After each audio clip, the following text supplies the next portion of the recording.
Go to drummers. Drummers are supposed to go to you. And TRX, yeah. And they mostly sponsor, I believe, like smaller drummers. There might be a couple like decent names that they've gotten, but oh, that's cool. Yeah, I got like a heavy discount on it. It's like it's a 20 or 21 inch, kind of like a bright crash ride. Oh, it's the shit. Dope, man. New ride too. Super washy. I like it a lot. Well, we're recording now. Sweet. Kind of not sure about the intro anymore. Yeah. I don't know if I need to do the thing. You know, I was curious what you thought about that. In this day and age, man, Let's talk about it. I would not be mad at. I'm thinking of some podcasts right now that if they just, as soon as I hit play, it's just, all right, so here we are. I would be so stoked if it was just, yeah. All right, this is Joe Rogan. I'm here with my guest, blah, blah, blah, and go. Okay. Like, I get that they have sponsors and shit because they're legit, but. I mean, the reason I started to do that, I didn't know what I was doing. So I just was like, welcome to the end. I just started it. And also, I want people to know we're recording now. Right. So they don't say shit they don't right. say. Yeah. But like Chris Hardwick on the Nerdist podcast, he doesn't do an intro and he never did. Okay. And like every episode, they'll be talking for a while and then the guest will go, are we recording? He goes, yeah, we are. I do that so that people are relaxed. Yeah. Because I noticed anytime I would do an intro, people would like tighten up right away. For sure. And I have noticed that actually. Like I even tighten up. Oh, yeah, because it's very much like. It's like, no, it's action. Yeah, it's like a start your engines 3, 2. Like, yeah, it's so unnecessary. Talking. It's true. It's a good point. It's not really conducive to like a very comfortable environment, which is what we're trying to create here. Yeah, I don't know. I'll think about it. But, you know, like when we have guests, especially over video, it's kind of vague when we're starting. Yeah. So that's why I kind of make it official. Like, all right, it'll be obvious that we started. Yeah. I wouldn't be against it, man. I'm all about trimming the fat wherever you can. Okay. You know, so if we don't think it's something that's incredibly necessary for the show, then yeah, I'm cool with it. If we have a guest, we'll just say, hey, here we are with so-and-so. Yeah. 3, 2, 1, and here we are. Yeah, absolutely. I'm into that. I like that's how Rogan starts his show. Yeah. Just does a countdown. Well, yeah, and he's got that quick little, like the Nick Diaz, intro song thing with the is that who it is? Weirdest drum fill of all time in there. Is that Nick Diaz? Yeah. Oh, really? Yep. He did that shit live, like after he beat. Oh, wow. Who the fuck did he beat? I can't remember. Oh, now. he did it in the ring. Mm-hmm. He did that shit during his post-fight interview with Joe Rogan in the octagon. That's crazy. I don't know that. Mm-hmm. What does he say? It's like he says, "Train by day, Joe Rogan by night, all day," which means nothing. Yeah, essentially, he's like, I train all day, and then I listen to Joe Rogan at night, and I do that all day. Which it's such a cool line until the last all day, because you just fucked it up. But it's like it's very Nick Diaz and very that type of thuggy kind of guy. Yeah, like Sacramento bonehead. He's just basically saying like, I do this all the time, all day. Mm-hmm. All day, son. Train by day, Joe Rogan by night, all day. All day. That's awesome. He sounds like a robot that like short circuits. Right. all day, Rogan, Joe, train, all day. Well, speaking of Rogan's podcast, and obviously he does video, I was talking to my buddy Josh Timonen last week. I think I mentioned this to you. I ran into him, and he had some suggestions for how to do that. So I'm going to try to get that equipment and start pursuing that. Okay. That's sick. Yeah, that's something else that we could talk about. Because I was thinking, tomorrow. Like, I'm just sitting here with my phone, which I don't even use the whole show. Mm-hmm. You've got your laptop on the table. There's no reason for why I can't have a little console right here. Yeah. And just A/B. Mm-hmm. Very true. That'd be easy to do. Yeah, that's a good point. Especially if, I want to get help in here, get maybe a producer or an intern. Yeah. They can certainly do all that shit. Did you have a good April Fool's? Yeah, I guess. What happened on April Fool's? Oh, Dalia and Theo Von switched. That was great, That was really cool. That was so interesting. I was actually up late, so like at midnight those came out, which I thought was really funny. So I saw it technically the night before. Yeah. Did you listen to them? I listened to like 15% of Congratulations with Theo. Me too. But then I probably listened to like 50 or 60% of... Exactly the same for me. Yeah, Yeah. just because I felt like I felt like Chris was going to be a little more cantankerous with the whole thing. He was going to like make fun of the studio, which he did. He kind of did later. He started roasting him a little bit more later. Mm-hmm. He was a little uncomfortable at first. That was one that I actually did like the video version for. Oh, wait, I did finish that one. While I worked. Yeah, that's right. Yeah. That just reminded me. Yeah, that was cool. Yeah. That was really interesting. That's just such a neat idea. It's a great idea. Yeah. Cross promotion. Mm-hmm. It's brilliant.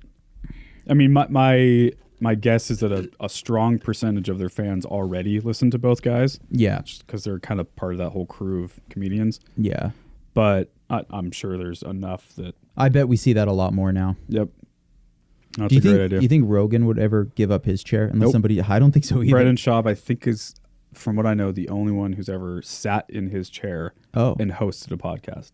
Wait, when was that? For like a fight companion? Yep. Yep.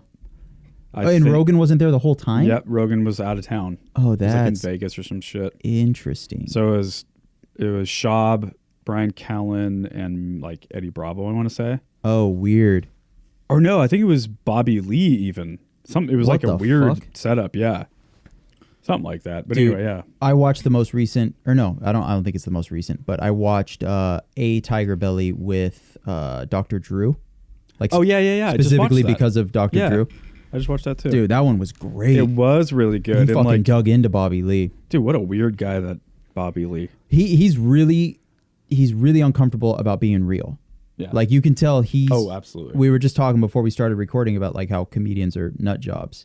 Yep. And how they're dark and all that. And I think Bobby Lee encapsulates that the most out of anybody. Like he's got this... abused and drugs. And yeah. And he wears this like Joker mask. Right. Of, like everything's funny all the time. It's all good.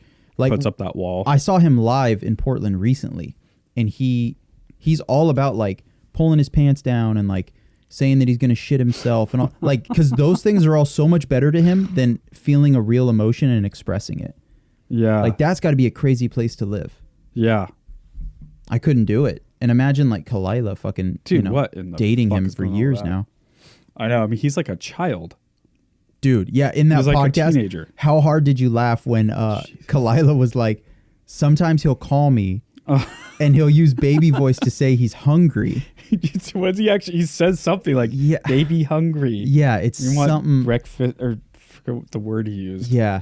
It's so good. What the fuck? I mean, the guy, apparently he sleeps until like 2 p.m. Right. Plays video games all fucking day. All day, all night.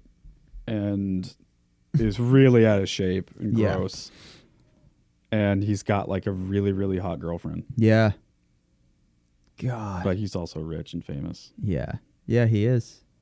He said that his move on Tinder is he would always, and he did this with Kalila, he would message girls, but he would play, this is so beta, but I mean, sometimes the beta shit works, which is a little gross, but you do what you can. Yeah. He would message girls and just go, am I doing this right? Like he would play the like, I don't know what's going on. I don't know what I'm doing. And girls would immediately be, am I doing this right? It would kind of help them take their guard down, and they would be a little disarmed with the whole, fucking this is just some random guy. But really, no, I'm just some affable, like, I just don't know. Am I... Right, because you either come across as like an old dad, like, I don't know how to use my phone. Yeah. Or you just say like, I'm an idiot. I don't really know what I'm doing here. I'm perfectly harmless. Just like, how could I murder you if I can't even like do Tinder the right way? That is a good sneaky It's strategy. A little bit sadistic if you think about it. That's some fucking Ted Bundy shit. Right. Especially coming from someone like Bobby Lee. Mm-hmm. Dude, have you ever watched the video clip of Bobby Lee on the Fighter and the Kid podcast where he's telling a story to Brian Callen and Brendan Schaub about how he was molested every day for one summer? For like candy or something, right? Yeah. And it's one of the funniest fucking videos in the world. Yeah. Because they cannot keep it together. Because Bobby Lee is obviously really funny. Well, and he's he purposefully like... He does it to himself because he goes, okay, you guys, I'm going to say this, and if you laugh, I'm leaving. Yeah. He gets like really serious. So right there, they're all ready to go. And then he's do like, that to two comics. I was molested for an entire summer. And then they start laughing. Every day for an entire summer. That alone is just the most insane thing to say. So good. Schaub said something like, you couldn't avoid him for one day. Right, yeah. Fuck, dude. And it was for candy. For candy. And he was like 12, 13. Wasn't he like somewhat, not old, but I mean older than what you would imagine. Yeah. Yeah, dude, that's insane. What a weird job that would be to be a comic. Yeah. Yeah, I don't think Crazy. I don't think I could do it. I would just get tired of myself. Well, before we were recording, you were telling me how you actually tried stand up like 3 times. That was going to be my thing. And I had no idea. Yeah. No idea. When the band I was in at the time, when it broke up, that was like a really big deal because that was the one that I toured with. We got signed, blah, blah, blah. So it was like a big divorce. And then, I'd always wanted to do stand-up. So I was like, I'll just do some open mics. Like, I'm just going to dive in. I don't live in a city where... All here in Portland? Yeah, like it was, I was like, it's Vancouver, Washington. I did it once in Portland at a bar that I don't think is a bar anymore. You ever think that maybe if you ever decide to do it again, that maybe trying like outside of here would be better? Maybe. Yeah. I don't know. Yeah, there might be some sort of strategy to that. It was just... Like, I guess when I'm at, like, were you worried at all that there was anyone there that knew you? Or did that not? Oh, yeah, for sure. At the one spot that because I did it 3 times. One spot was at the same place twice, and then the third spot was at a different place. But at the spot where I did it twice, that was a bar that me and my friends went to all the time. So in Vancouver. Yeah. So I just crossed my fingers that nobody would be there. It was a Wednesday night where open mics then. So I'm just like, please don't. And not even just my friends, but like even people that aren't my friends, but I still know them. That would almost be weirder. Because they wouldn't know that I'm just trying this out. They'd be like, oh, he's a comedian now. And then watch me and go, he fucking sucks. He sucks. How long's he been doing this? And thinking I've been doing it for years. Right. And I still only have 3 minutes of material. And not knowing that that's just the length of an open mic. So yeah, because I just wonder, like, if you did it, say you go on a work trip or something and you just sneak away. Yeah. You're in fucking Chicago or something, and you know that there's just nobody there that will know you. Yeah, that would be almost cool. Pretend you're a different person. Yeah, because I tell people when I was on tour, I was so much more of an exhibitionist because I kind of felt like I'm never going to see any of you. Like it just, I know, nothing matters. Me too. So it would be interesting. That's why people are so like, not to interrupt you, but that's why people are so more likely to fuck around on tour. Yeah, right. There's that like. No accountability. Yes, veil of like, I'm never going to see this person ever again, and no one will ever know this happened. Yeah, anyway, absolutely. Yeah, so you were more likely to do that? Yeah, but then, I would get home from tour, and I'm immediately like, okay, I got to mind my P's and Q's, which it wasn't like I was out fucking stabbing people, but I would just, if something came to mind, I would say it, and I wouldn't like second guess things, and I was just, in a weird way, more comfortable with who I was. Yep. I felt like less judgment. And traveling does that. Yeah. I know exactly what you mean. I experienced it recently with that Rise Records trip. Yep. It doesn't take long. Yeah. You really start tapping into a different side of you. It's like a different part of you, but maybe even more of like a real side of you too. Mm-hmm. I don't know which one's more real. The home version of you or the one that becomes the you when you're traveling. I'm not sure. Yeah, exactly. Is the like more... I don't know. Is the more enthusiastic side of me when I'm traveling, is that like, is there arrogance there or like... And how long would that last? Right. Yeah, that's a good point too. Yeah, is it the idea that I know it's going to be temporary? Is that what it is? And or just the fact that geographically I'm somewhere else? Like it's... Well, it's like you had mentioned something earlier about like, sort of the honeymoon phase. And it's like a relationship when you're first falling in love with someone. It's so fucking cool and rad. And like, it's easy. It's exciting. It's so easy. And there's no struggle at all. I mean, you can barely even think about anything else. And clearly that can't last. Dude, this is what I think it is. I think it might be part of that. I think it's like putting on a weight vest and there's no weight in it the first time. Like the first time you put it on, and then like for the first year there isn't. Right. But then after a year, 10 pounds gets added to the weight vest. And that's like them seeing you shit with the door open or like hearing you fart or like watching you fail somehow. Yeah. That's, okay, so now they have a weight vest on with 10 pounds in it. That's still, I can still walk around. It's all right. And then you have a couple arguments. Yep. And then you have a couple arguments and like you fucking cry during the argument or you say something stupid or you're verbally abusive for the first time. You get drunk, make an ass out of it. Okay, that's another 20 pounds of weights on the... I know. And then it's 30 pounds. And then, years. And then like 5, 6, 7 years in, she's like, man. I can't carry this shit anymore. It's a really good analogy. Yeah. It's true.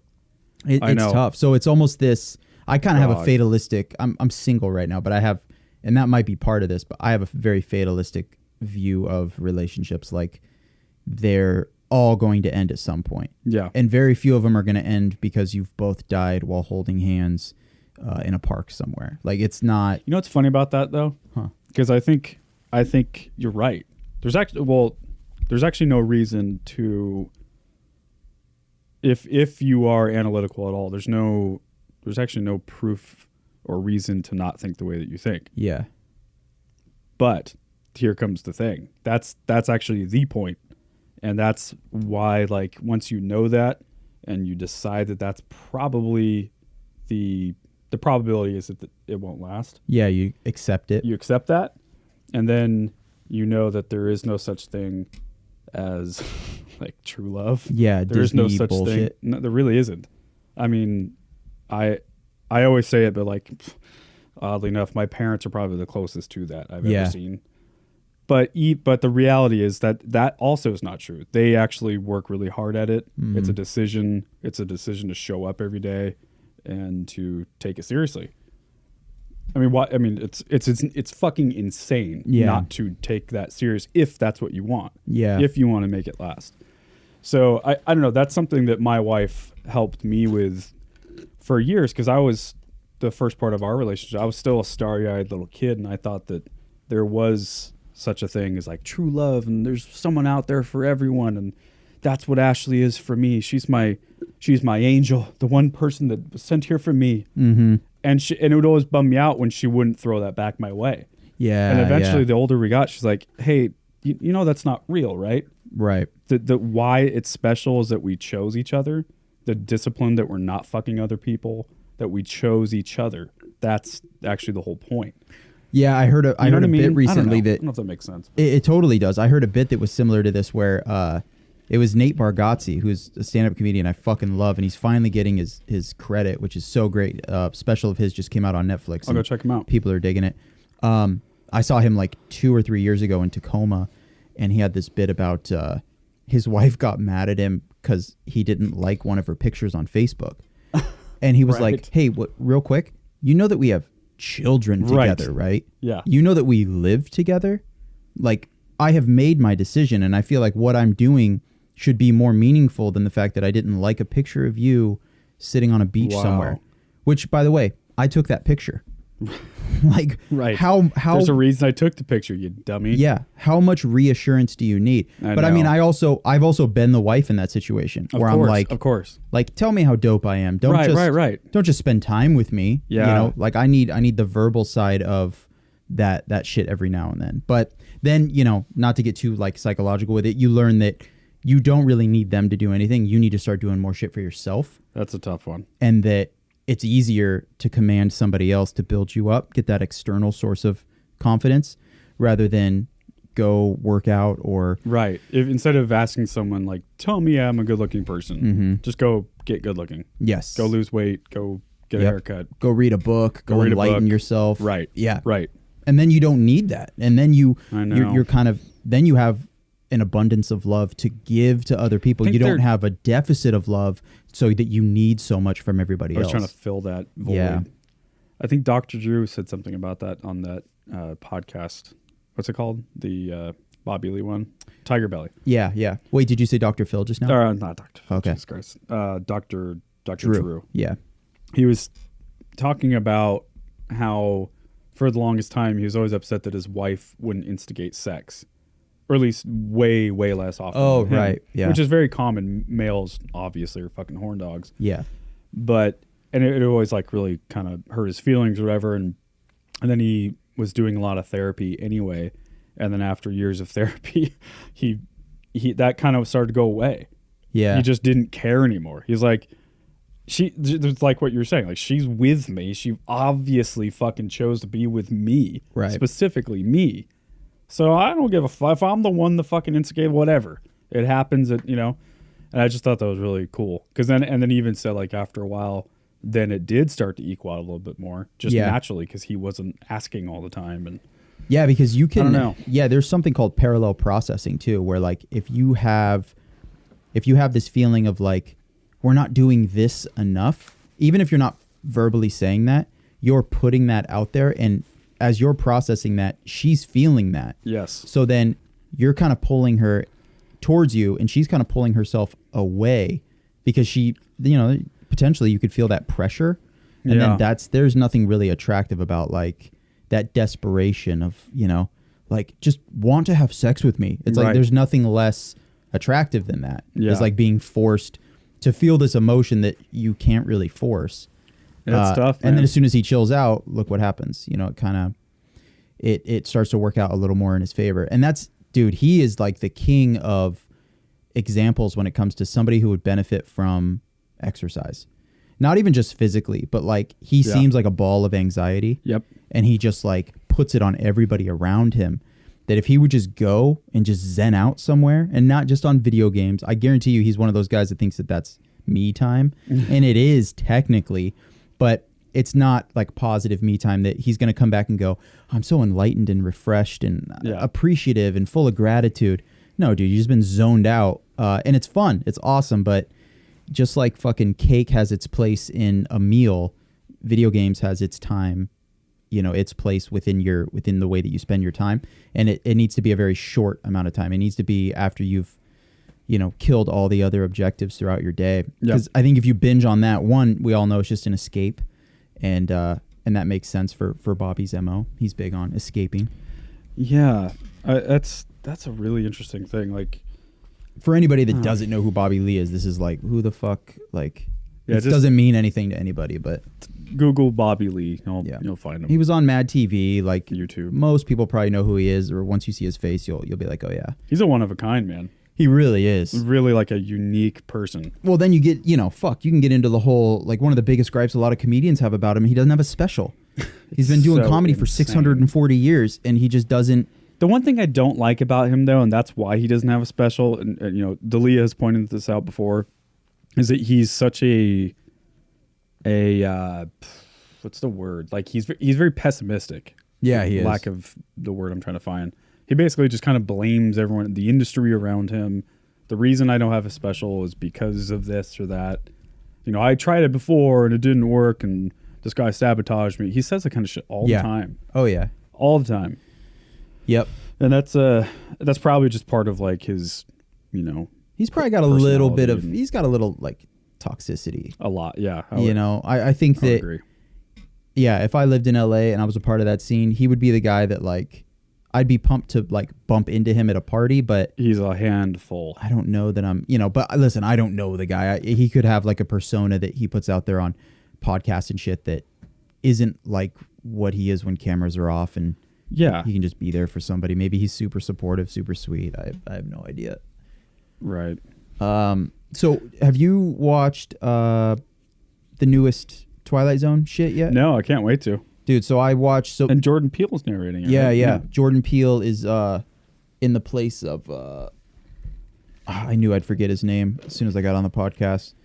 You mean like the original narrator? Yeah. Oh, I would never know. Son of a bitch. Like the 60s? He's got a last name that sounds like it should be something that it's not. It's so close to being a normal last name. Like from back in the day? Yeah. I'll get this. He fucking created the show too, which I didn't know. I'm looking it up. I don't even... like the filmmaker guy? No, the come on, motherfucker. Where? How is this? I'm gonna get it. It's coming. Hold on. It's coming. Rod Serling. Because everybody thinks it's like fucking Rod Sterling, and it's not. Not that fucking guy. Yeah, so... Don't date black people guy. Is that what he said? Isn't that I'm thinking of the basketball guy? Rod Sterling? Oh, you're thinking... Oh, who am I thinking of? Yeah, who the fuck? There's the Clippers guy, right? Yeah. Dennis Sterling. Donald Sterling? Donald, maybe. I think that's right. Yeah. Anyway. Jordan Peele is essentially the 2019 Rod Serling.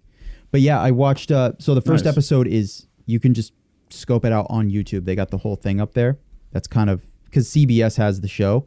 So if you have Amazon Prime, you're good to go. You can see all the episodes. If you don't, they hook you with a little taste.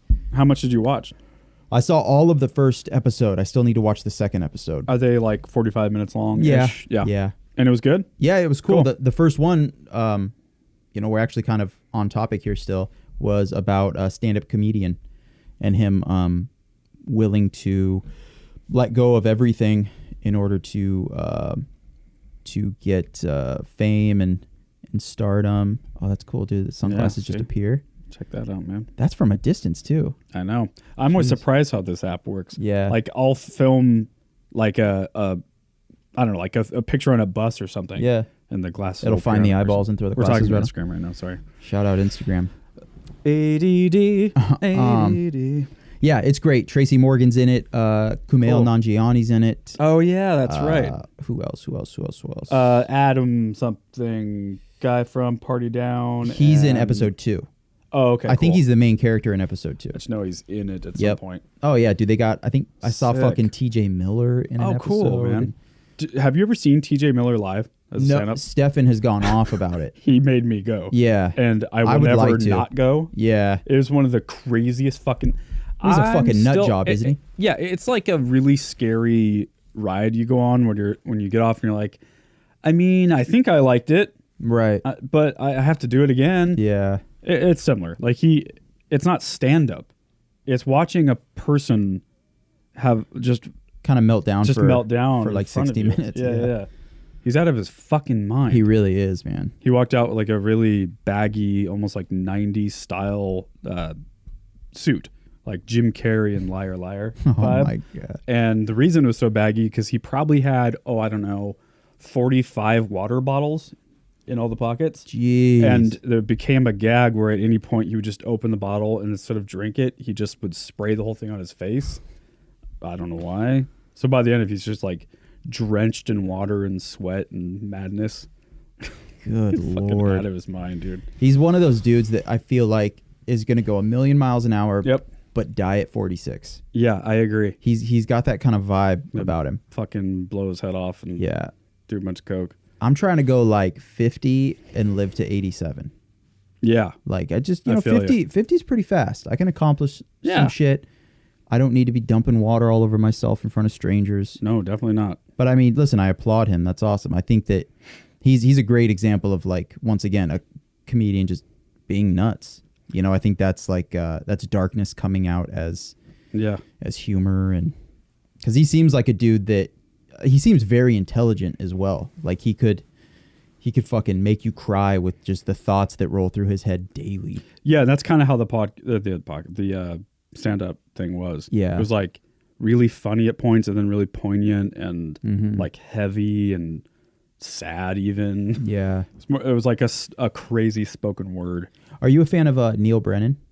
I am. Yeah. Yeah, in doses. I've admittedly never really watched any of his live stand-up for all too long. Like I've never seen a special or anything. Yeah, he's got a special that I would highly recommend to you just based off what we were saying about TJ. It's called The Three Mics. Yeah, Three Mics. Yeah.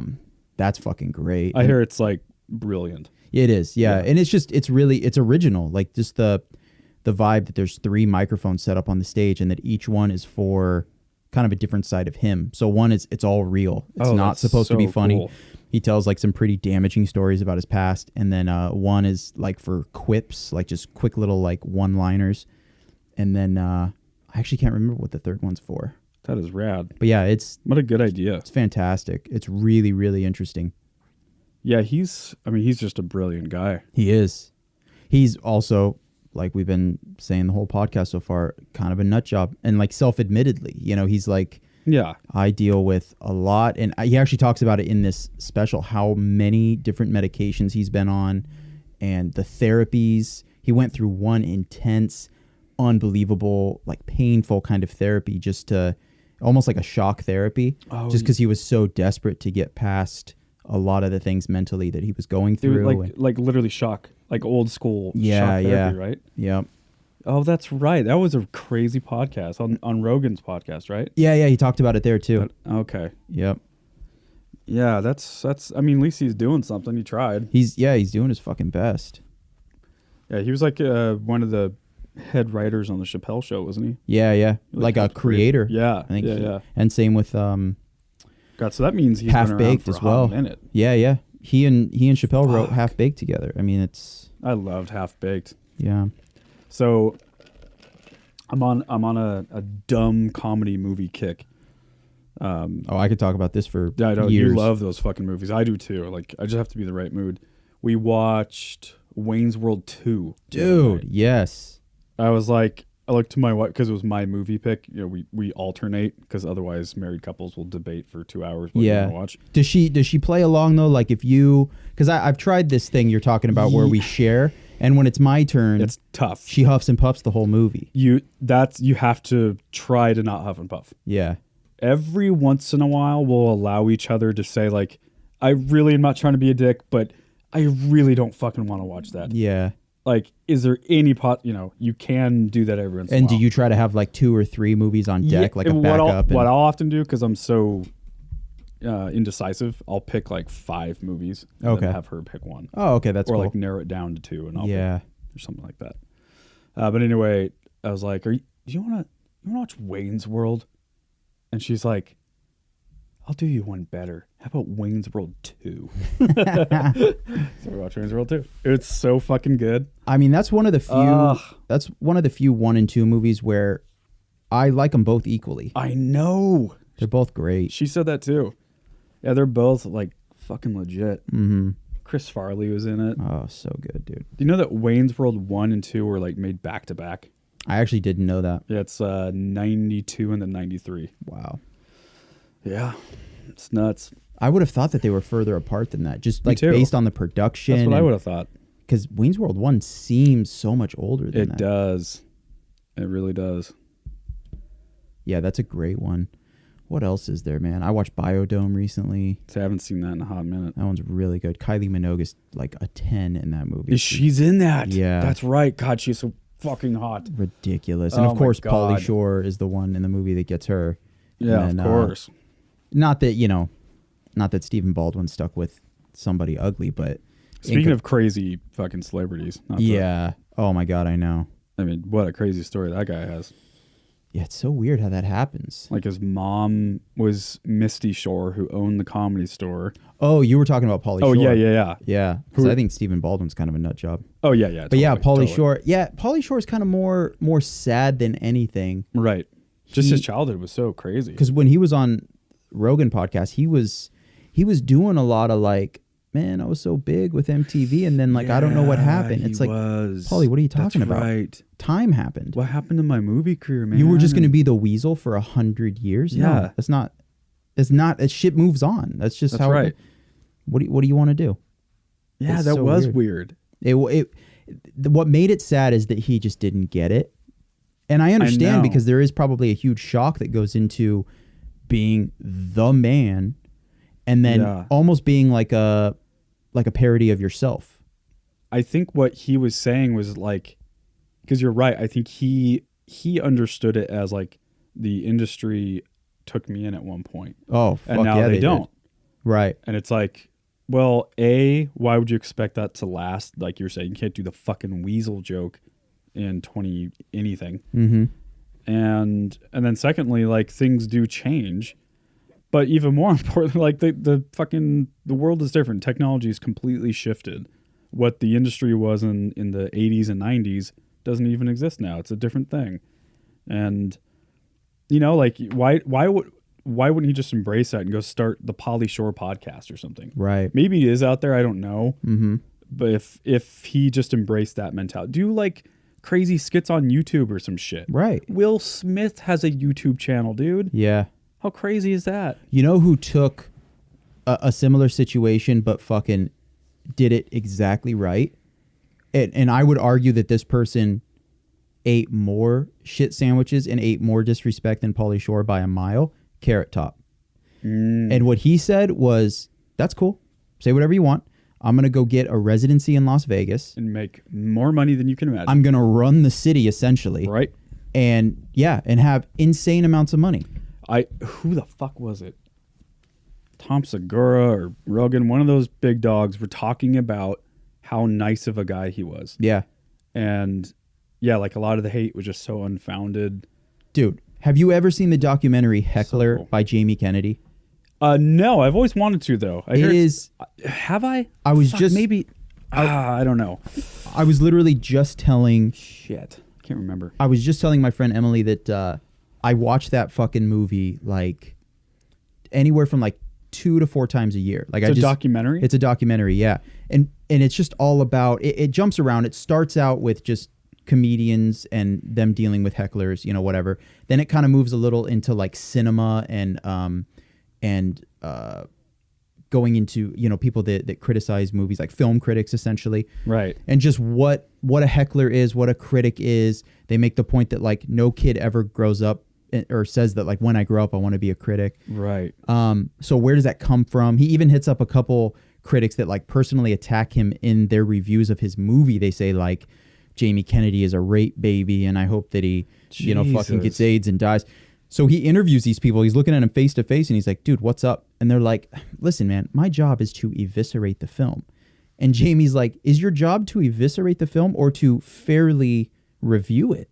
Like, you're not supposed to just shit on everything. You're supposed to shit on the things that deserve shitting on. But even then you can do it in a professional way. You know, so he gets into these arguments. But my point with all this was there is a point where he has Carrot Top and he goes, he interviews him and he goes, I would have to say that nobody has eaten more shit than you. Like, listen to these different reviews of your show or your movies. Chairman of the Board. I don't know if you ever saw that movie. Great Carrot Top movie. He's like, oh yeah, this movie sucked. He reads all these different horrible lines about Carrot Top's work. And they're probably work. really brutal. They're very fucking brutal. They're calling him like, what's her name? What's the fucking who's the comedian, the female comedian that held up like a Trump head? Kathy Griffin. Yeah. They're like, oh, he looks like, you know, Kathy Griffin on steroids and like he, whatever, saying these like rough ass things. Yeah. And it cuts to Carrot Top and Jamie Kennedy goes, after going off for like 10 minutes, he goes, so just with all that being said, what are your thoughts?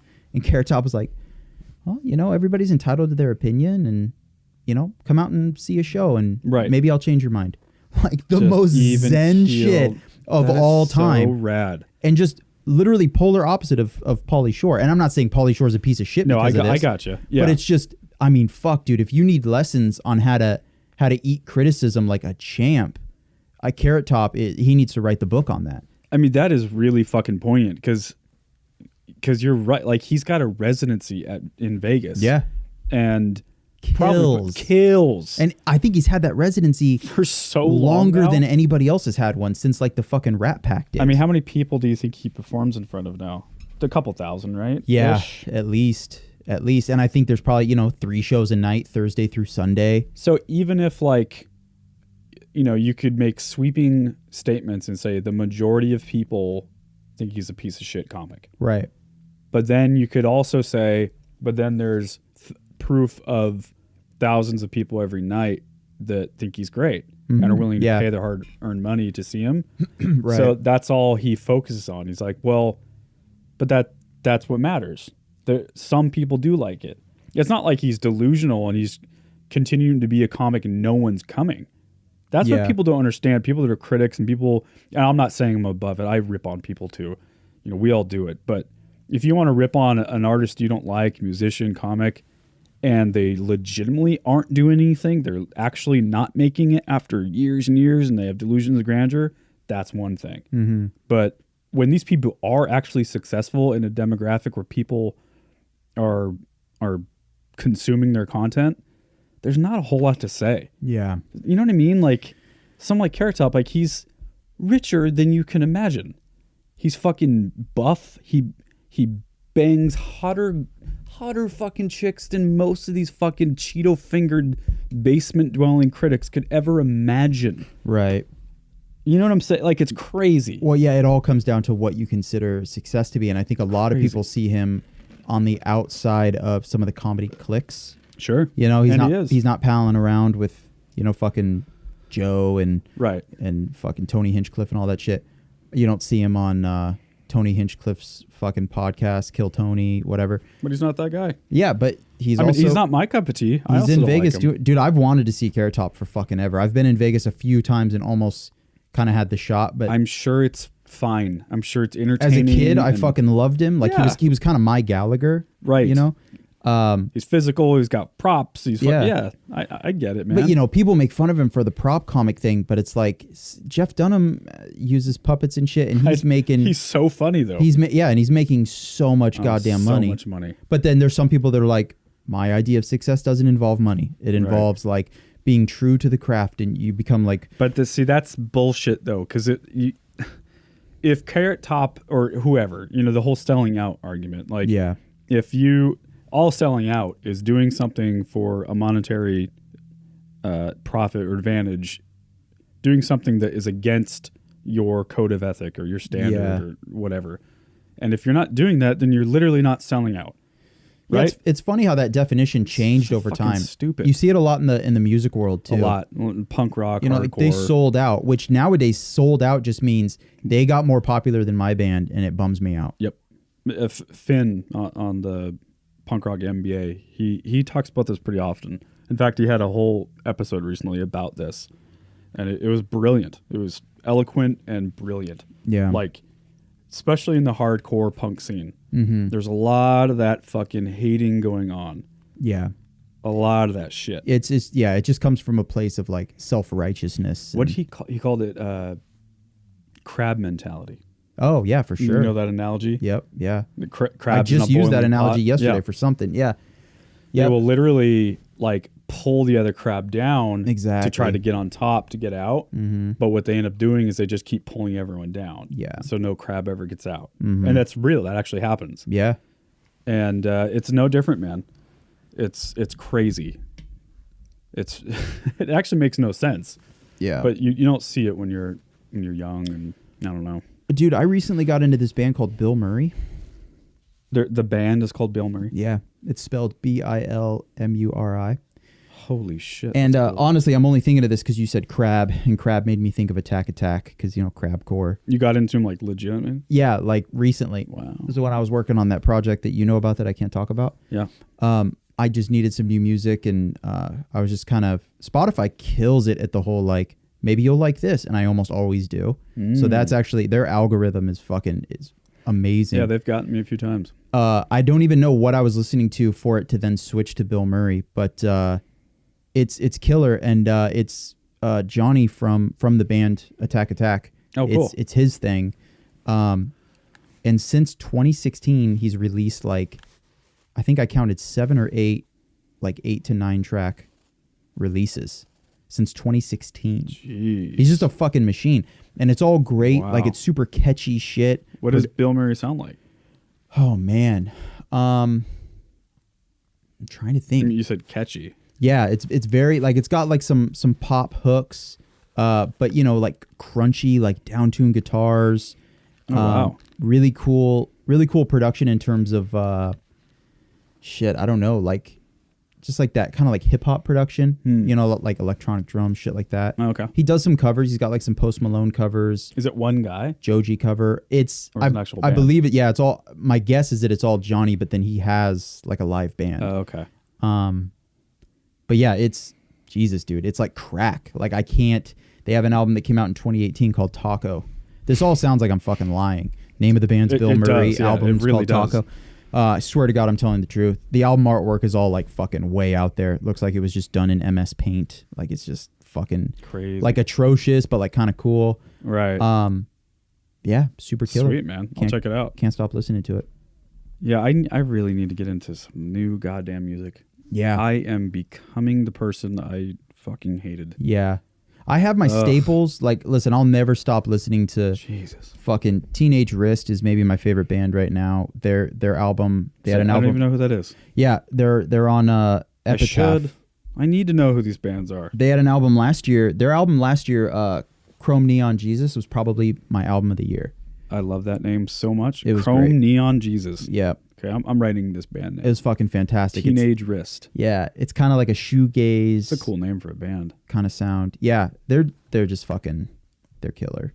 They're so kind of shoegazy, you said? Yeah, yeah. Dope. And that's kind of been my thing. There's a lot of shoegaze that I don't like, but when I find the right one. Yeah, you always surprise me at what you like. Because I was talking to my mom about the podcast. Yeah. She thinks you're hilarious, by the way. Oh, thanks, Mom. Yes. And we were talking about the music you like, and she said something like, he seems to like a lot of metal. And I was like, Right. yeah, I think it's just the staple you grew up with. But when I think about it, you do like you said, shoegazy stuff and even hip hop and electronic. I mean, Yeah, I mean, it shouldn't surprise me. We're all like that. We all listen. Yeah. I don't really know any. It's funny, like, when people ask you, like, what kind of music do you like? And everyone always answers it the same way. Like, I like a lot of stuff. But the answer I always hear is everything but country. Right, I know. Yeah. And I even like some country. And it's like... Yeah, fuck yeah. There's some... Yeah, like, or even bluegrass, you know? Yeah. Nickel Creek and the Avett Brothers and... Dude, I try to listen to it all. Not to be like some cool guy that, you know, I'm a fucking, you know, I'm a Renaissance man. But I just fucking like what I like. I mean, I'm looking through my... I know. I'm looking through my Spotify right now, and I listened to the new Periphery came out today, so I listened to that, and then I'm obsessed with this band. I don't know if you just say it like an acronym or if it's a word, but ASTR, ASTR, I don't know. Love it. It's just a fucking... Okay. It's an EDM duo. Down. It's a fucking producer and then... ASTR? Yeah, a producer and then a vocalist, Zoe Silverman, who just has a killer voice and she writes the sickest hooks. But then I listened to a band that fucking Stay Sick Records just signed called Distinguisher. It's the heaviest shit on the planet. That's a band that I helped like budget and invoice and set up. Yeah, Mike has produced them 2 times. Oh, okay. Yeah, they're the fucking... Like they've been here multiple. Like they were just here actually. Weird, small fucking world. Yep. Yeah, the opening track. See, that's not my cup of tea. The nicest guys in the fucking world. Really, that's cool. It's always nice to hear. But yeah, listen. Really heavy. Fucking Ghost Loft. This insane band called Lorne. Lorne's dope. Yeah. God damn, dude. Alpha Wolf, Dealer. Yeah, it's all over the fucking place. Yeah, my Spotify playlists are insane. Like, I have a rock playlist. And okay, yeah. It has just become the term for, like, just general music. Right, yeah. So, like, Tom Petty to Nine Inch Nails. And like Depeche Mode. I've got mine divided into, like... Crazy. When I make playlists, I have to divide it into emotions, sort of. Oh, right. Like, so, feel good. Right. Dark. So I only have 2. One is So Chill, and then the other one is In the Zone. So In the Zone is when I'm, like... It's time to, like, fucking lift weights or... I don't even know. It's pretty much, I guess, just lifting weights. And then So Chill is like anything from running to designing to... But that covers all different genres. Yeah, it's a bunch of fucking shit. I mean, it's like legit. I mean, I have a Kevin Gates song in my So Chill, and Kevin Gates is like ignorant rap as you can get. Listen to these playlist names I have on Spotify. I have rock, like I said, and that has 1,873 songs. Then I have Shake It. Oh, interesting. I have Elec, which is electronic. I have Yo, so that's my hip hop rap. Oh, wow. I have Celtic Asshole. Okay. That's all like my Irish traditional music I grew up with. And then I have Ridiculous.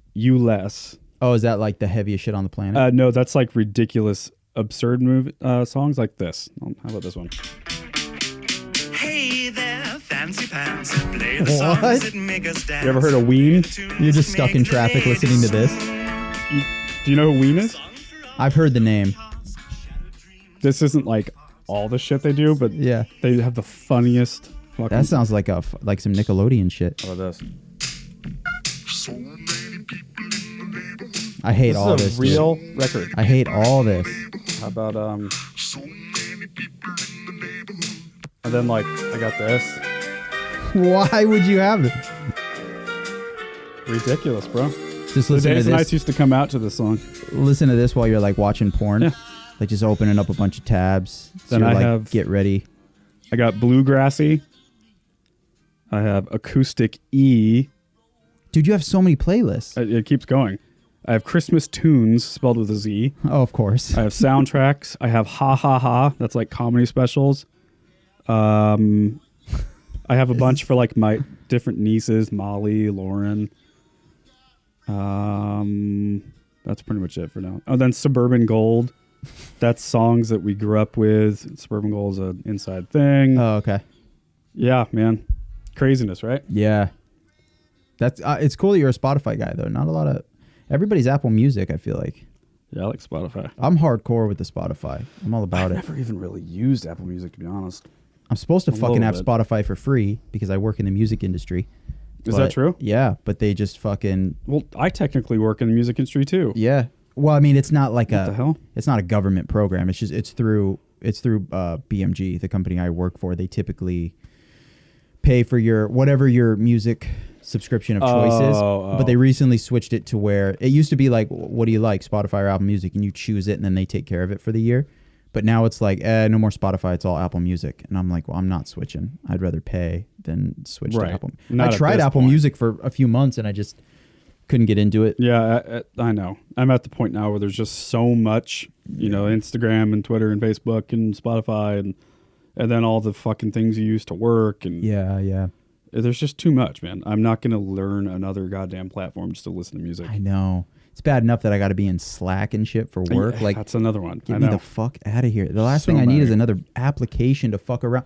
Like it's almost like there's just a secret society that's like, okay, every year we got to get somebody to have to be on another platform that helps people waste that person's time.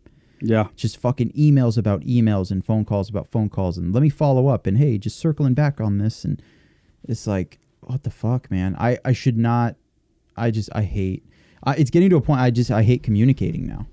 Yeah. I do it all goddamn day, and then I gotta, it sucks to get a call from your mom at 6 p.m. and you're like, I've said all the words I can say today. Yeah. So. Oh God, do I understand that? Hopefully you're not being murdered right now, Mom, because I'm not answering. I know. An average day, I'm on the phone a lot, like a lot. Mm-hmm. All the emails, the Slack, the texting.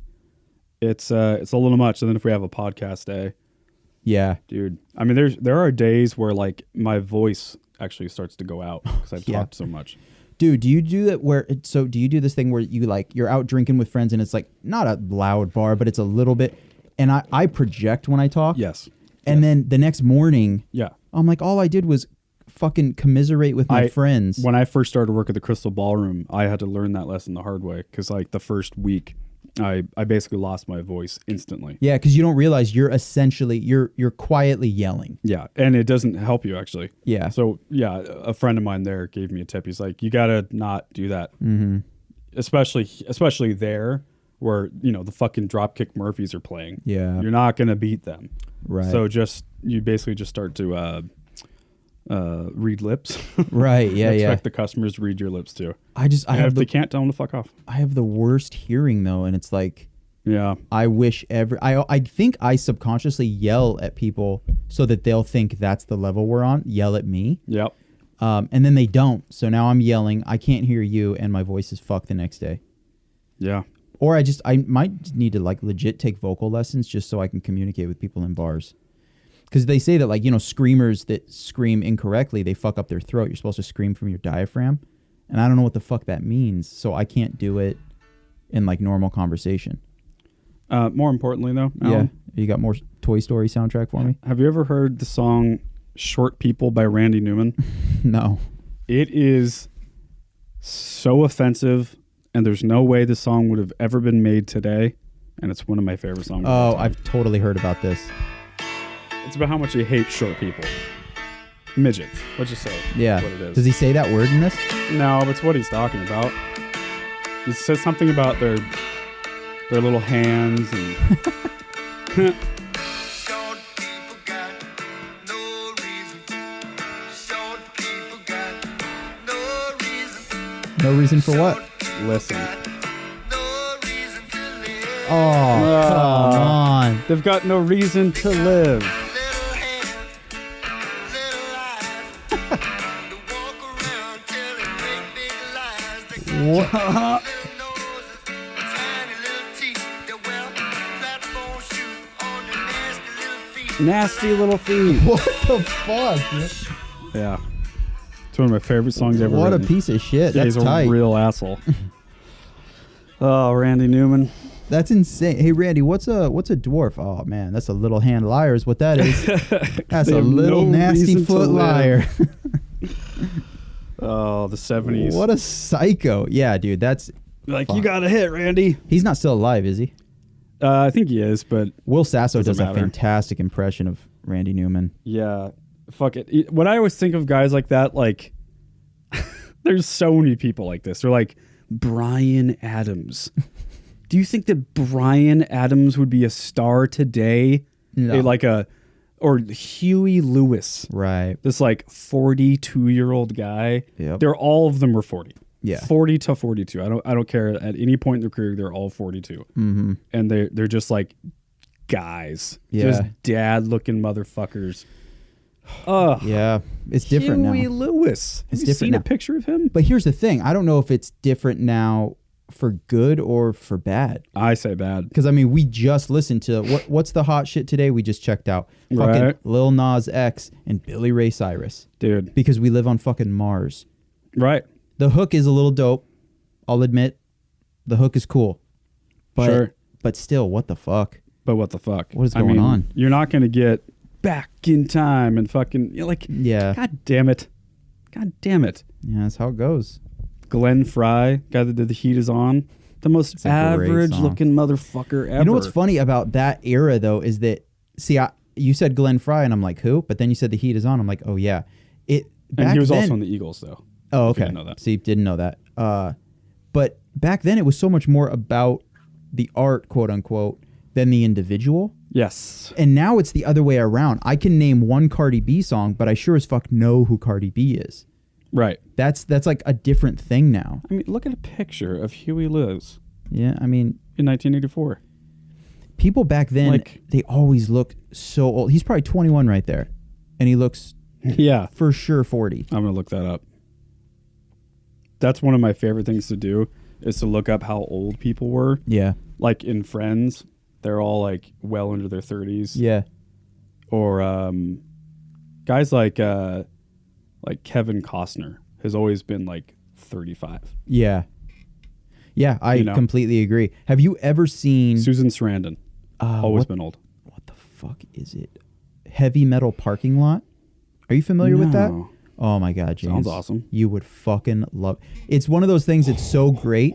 I wish I could use that Men in Black, the neuralizer, to like erase my brain and then watch it again, having not experience seen it again? Yeah, for sure. Wow. Heavy Metal Parking Lot came out the year I was born. By the way, sorry to interrupt you. He was 35 in that picture. That's insane. 13. He was my age. Wow. That's not a time to be a star. God damn. Yeah, so real quick, for anybody who hasn't seen, there's some people listening that are like, oh my God, that's the shit. But for those that don't know what I'm talking about, Heavy Metal Parking Lot, it's a documentary. It was produced by Jeff Krulik, John Hain. In 86, it documents heavy metal music fans tailgating Oh, I have seen this. in the parking lot outside the Capitol Center, which was It's demolished. amazing. Which was demolished in 2002 in Maryland. It was May 31st, 1986, before a Judas Priest concert during their Fuel for Life tour with opening act Dokken. So Unreal. this is where like you get into the age thing, because there's this fucking scene that's so good. It's this grown man, and he's, you know, next to his fucking whatever hot rod piece of shit he thinks is rad. Yeah. And the filmmaker, the documentarian's like, so what's your name? He's like, I'm Nick, and this is Sarah. I'm about to go into the military, so like this is kind of like our farewell. We're just gonna get lit, do our thing, whatever. And then they make out, and then the dude with the camera is like, how old are you? And he's like, oh, I'm 21. She's 13. And like they both look like grown adults. I guess maybe she doesn't. Now that I'm thinking about it, she definitely looks her age. But he's got like a fucking hairy ass chest, and like Oh, God. he looks like a dad. Right. It was so crazy. It was one of the God damn trippiest it. things I've ever watched. That's awesome. Yeah, I might watch that again tonight. It's so good. Or like something that kills me too. Every year around Christmas time, you know, there's like a slew of movies that my wife and I have to watch. Mm-hmm. We insist on watching. And one of them is an old movie called White Christmas. Most people have heard of that. And it was made in the 50s, like 55 or something like that. And every fucking year we have the same conversation about how, especially back then, like specifically men back then were all like Bing Crosby was probably in his 50s when that movie came out, and he was like a stud. Look up a picture of Bing Crosby in the 1950s. Yeah. Just barrel-chested, balding motherfucker. So different. So different. Yeah. And they were all like that. God. I know. Yeah, It's kind of rad, though. Yeah. Like, it's just a different time. Like, I don't know. There's something to that, and we're losing something because of that. I feel like I don't know what I'm saying really. I just think I love the fact that Bryan Adams was a fucking star. Well, I can't help but think that like there was this, and he's good looking. There was a boundary for, like, you had to have a certain amount of life experience before you could like get out there. But then with like the internet and shit, that opens up. You know, we can have more like 13-year-old viral stars. Yes, YouTube kids. And like the amount of connection we all have to each other. And I think the general public can kind of push towards the front what they want the world to see. They get to vote with their retweets and their, you know, so it's like, it's just there's a different sort of like democracy in entertainment now. Totally. It's wild. Yep. Super insane. Very, very insane. Little fight talk here, Alan. Oh, right. Fight talk. Yeah, a couple things went down. Tim Kennedy is fighting again. Oh, he is? Did you see that? No.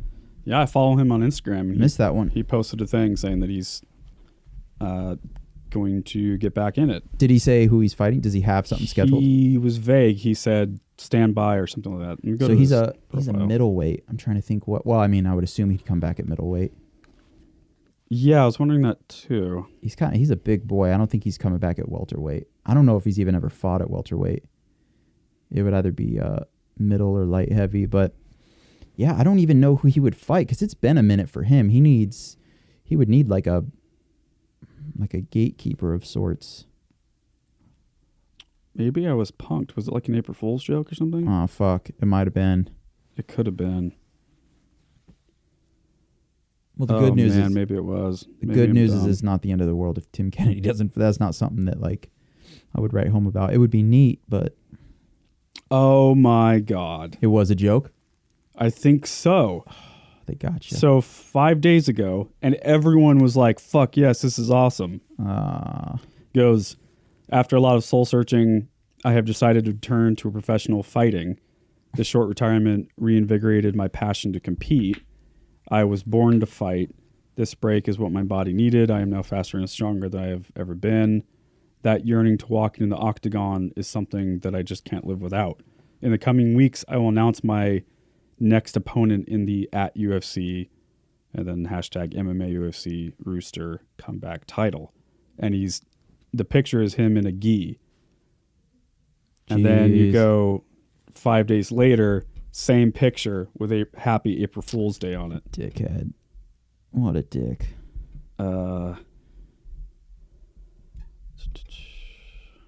Yeah. Dude, he broke like 17 hearts with that post. So many people are like, fuck, I totally believed it. Oh, no. Some guy goes, @Tim Kennedy, MMA, actually gutted. And then like the emoji of the guy like holding his face. He goes, think I need to sit down on a stool or something. God damn. Everyone's like, nope, you still have to do it. You promised. Oh, man. I should have known better. They got you. So much that I brought it up on the podcast. Yep, sniped. And in real time, just realized that. That's amazing. What about the Conor Habib stuff? So I don't know enough about it. Why don't you take the wheel? Dude, it's all very like it's all like very Real Housewives right now. So essentially, I think how it went down was Habib said something to Conor like after Conor retired or whatever? Yeah, like Conor retired and then Habib said something, Conor said something back. All I know is it got to a point where I think Habib said something about Conor's wife. Okay. And then so, and on top of that, he went full Dagestani where they just go 0 to 60. Like they don't understand that there's stair steps in insulting each other. It's like, you're a dick. Oh yeah, well, you're a fucking dick. And like, you kind of know he just went straight to like, you're a rapist and like whatever. And Habib did. Yeah, Habib did. And then so Conor comes back and just goes, your wife is a towel, mate. And just, it was a picture of Habib with his wife at their wedding, and she's got like this long white, whatever it's called, and it does look like it's. Oh, just she like covered up. Yeah. It just looks like there's like a pile of towels next to. What are those fucking things called? Well, there's a hijab. Is that the same? Hijab is the face thing, only. Right? That still exposes. Yeah, it just like goes around the head, and then there's the what's that fucking thing called? I don't know. Where they look like ghosts or some shit. Yeah, it's exactly what it looked like. They're freaky looking, aren't they? Yeah. Like you see like a whole herd of women walking around in Kabul or some shit. This thing I'm reading now says Conor McGregor appeared to announce his return to the octagon and said he wanted to move forward after his Islamophobic tweet. Yeah, I don't know how. Move forward with what? I think the whole situation. I'm reading about it right now. The situation? Yeah, like him saying it all began when McGregor called Nurmagomedov's wife a towel. Which many burqa, by the way. Oh, yeah, there you go. Which many considered an Islamophobic insult in a photo tweet that has since been deleted. No. Nurmagomedov replied by calling McGregor a rapist. Okay. Not relevant. Oh, wait, it is. He's referring to the allegation. I didn't realize that. Dana White slams Conor McGregor and Habib Nurmagomedov's unacceptable social media feud. It's coming from the guy that runs guy. Dude that runs a company where guys beat the fuck out of each other, doesn't like that they're saying mean words to each other. Who does that all the time? Yeah. Like goes hard on Brendan Schaub and Conor followed up with plot twist, it's a goat under that towel. God damn. It's kind of funny. Yeah, dude, listen, it's words. We're all going to be okay. Yeah, these are it's like you're saying, these are men who punch each other in the fucking face for it'll be fine. They'll be fine. Yeah. Yeah. So there's no chance of them fighting again. I don't think so. Nor do I like really want to see that. You know, it's stylistically a terrible matchup for Conor. Yeah. I know. I always do this. I always think, how could you not want to see that? And then as soon as someone like you says that, I go, oh yeah. Yeah. Right. Well, it's I think the same thing's going to happen again. Typically when you're a fan of somebody, I'm a huge Conor McGregor fan, but yeah, I've just grown in my fandom of any individual where I don't need him to be like the best ever. And when stylistically, I want to see him matched up with people that are interesting. And you matched up against Nurmagomedov. I was there live. I watched it. One of my favorite dudes lost. Okay. Habib's a fucking monster. He's great at what he does. He's terrifying. Yeah, and I'm a fan of his as well. But he's so unassuming too, by the way. He really is, and he's just not a big guy. But like he fucking holds people down. Like he weighs 600 pounds. That's what's so scary about guys like that. Yeah, that is what is so scary about dudes like that. It's a different kind of strength. No, and if you were to see a guy like that in the street, I would think he's probably somewhat athletic, maybe, or maybe not. If he was wearing a hoodie, like had a hat on or something, and I didn't notice the cauliflower ear, I wouldn't know that he was a fighter. I wouldn't think anything of it. You know, what if you got in a fight with him in the fucking line at the movie theater or some shit? That guy's going to choke you out. Oh, dude, it's over so quick. God. Yeah, exactly. It's insane, but I know. That's what's crazy about jiu-jitsu. There's a lot of opportunities for Conor, and I'm pumped to see him come back. Not at all surprised that it seems like he is all but said I'm coming back, because literally no one bought the last retirement bullshit. But yeah, we'll see how that goes. Right now, the last thing I heard was that he really wants a piece of the UFC as a company, right, before he comes back. And Dana's like, dude, it just can't fucking happen. Yeah, I open that gate, then everyone else wants it. But I read something where Dana White said we have other ways we can make him happy. So they might have some things planned. A shitload of money. Yeah, but see, even then, to have your boss say we got some way, like cater to you, that's a thing that only Conor has been able to achieve. I know. Like, it really is amazing. We can't give him what he wants, but we're working really hard to find a next best. Like, Dana doesn't run around for anybody like that. Anytime I watch, like, even just, you know, someone on YouTube will make these timelines of Conor McGregor's growth to success. Yeah. And every time I watch anything like that, I'm always reminded of how magical it really was. Dude, it was nuts. That ride has been nuts. He ran through dudes as if he had already done it in a previous life. No, and he called it the way he said it was going to happen. Got the nickname Mystic Mac, which got everybody really interested. And it was just the perfect thing. He was from Ireland, check. He was on the dole, which is what do they call it here? Fucking food stamps and Oh, okay, yeah. government help because he was so poor. Yeah, he was a journeyman plumber. Yeah, he was a plumber, blue collar kid from a shitty part of Dublin, and then like, and the cool thing too is like you see him in early MMA and early UFC. He looked like he looked like that. Mm-hmm. He didn't look like a star yet. Right. He still had like acne and Yeah. he was just like a kid. He was kind of too skinny still, and I don't know, man. And then just that fucking rise to, not fame. I mean, absolute domination over a sport. Yeah. Oh yeah, dude. I remember he fought Diego Brandao, and that was I think way early. Yeah, that was his third fight maybe in the UFC. Who was the first? First one was Marcus Brimage, and then his second fight. I get it mixed up. So I don't know when if did he fight Dustin Poirier. That was like fifth fight because he That's fought. when I started it. Yeah, he fought Max Holloway shortly before that because Max. Oh, okay. I believe Max was his fourth fight, and Max was the first guy that Conor didn't finish. But he still beat him. He still beat him. Yeah, yeah. He got a decision over him. But I think it went Marcus Brimage, maybe Dennis Seaver second, and then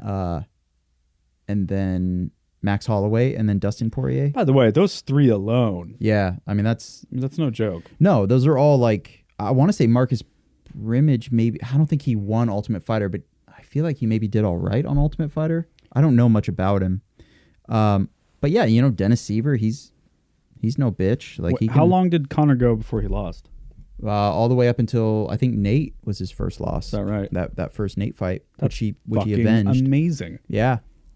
Yeah, you're right. And then he came back, so now they're even. Yeah, and then he and then that Floyd Mayweather thing, right, is crazy in itself. Yeah, no one thought he was actually going to win. In a weird way, he did win by not getting knocked out in the first round. Exactly. Like he made it to what was it, round 7? You know, that's. I know some people argue that he pushed Floyd, in a way that no one else ever did. Right. Well, it was just what made it fascinating was it was the first time Floyd was in the ring with somebody who, if there were no rules, would absolutely fucking murder him. It would be an actual homicide. Yeah, yeah. Like, you give that fight MMA rules, and it's over no shit within 45 seconds. Yeah. Because leg kicks alone. I loved that because it really proved how powerful MMA really is. Yeah. Because boxing is a sport. Yes. It's not fighting. It's a sport. It's a controlled athletic endeavor. Yeah. It's amazing. Yeah. So much respect for boxers. But MMA is also a sport, but it's also applicable to the real world. Yes. Yep. Whereas boxing is because, yeah, you've taken a punch and you know how to throw a punch. And yeah, I mean, I'm not saying the average boxer couldn't kick my ass. Right. But for sure. My little sister could kick my ass. Yeah. What I'm saying is MMA fighters actually have real power.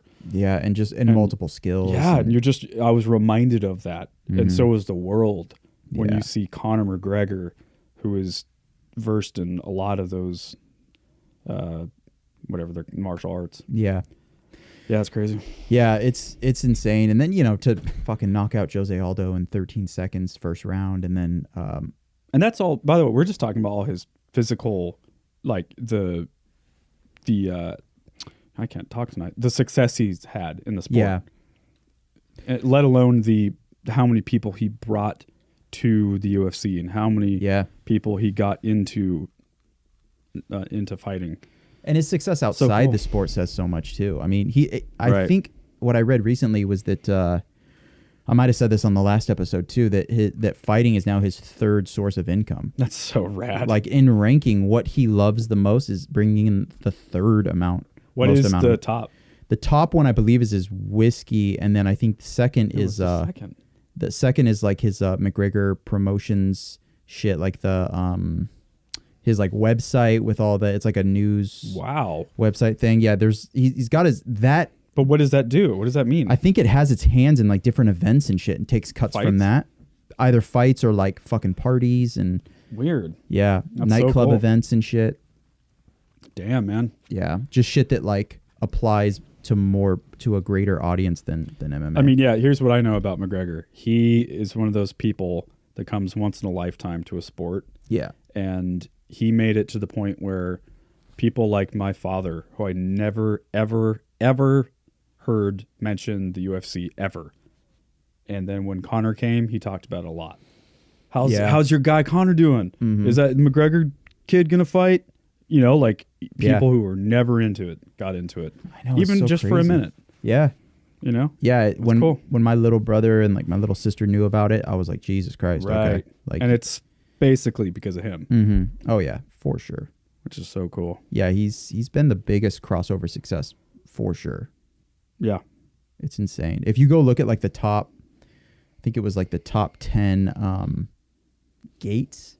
So like just events that made money like at the door. Mm-hmm. He is on like 6 of those, I think. Like 6 out of 10. That's crazy. Insane. I'm going to text you a couple current events here, homeboy. Dope. Let's do those. Mm-hmm. Okay. Just did it in 3, 2, 1. Texted. All right. Yes. Anything else you want to talk about before we do current events? No, let's jam into this. We're at like hour 15 right now. Oh shit. All right, so the first one is police arrest suspect in fatal shooting of Nipsey Hussle. Dude named Eric Holder. There might be a video for this one. I don't remember. Oh, you know, have you watched any of like the footage? I haven't seen any footage. No, of the shooting. Now that I think about it, I think this is footage.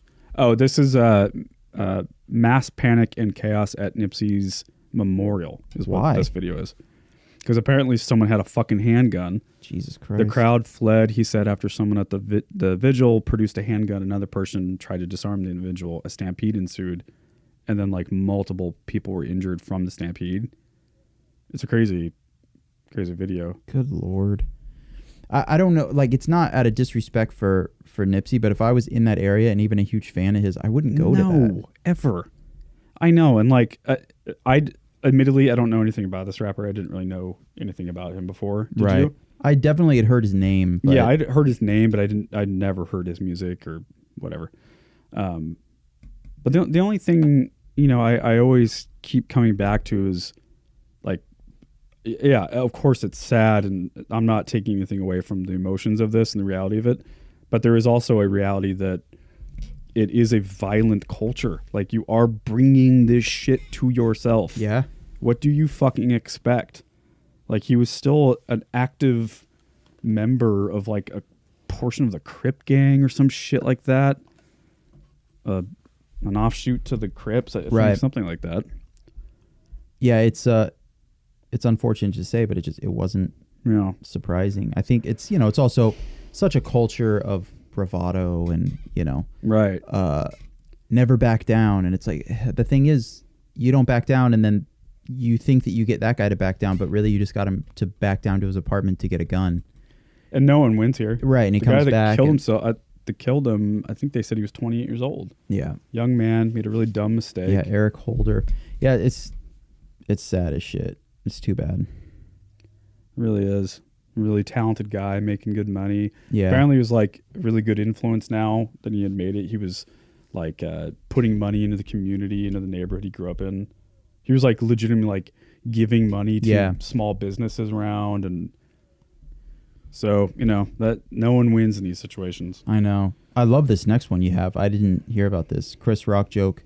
Chris Rock makes Jussie Smollett joke at NAACP Image Awards. Yeah. Ignoring restriction on Jussie Smollett jokes. Let's pull this one up because it's got audio of Chris Rock doing the bit.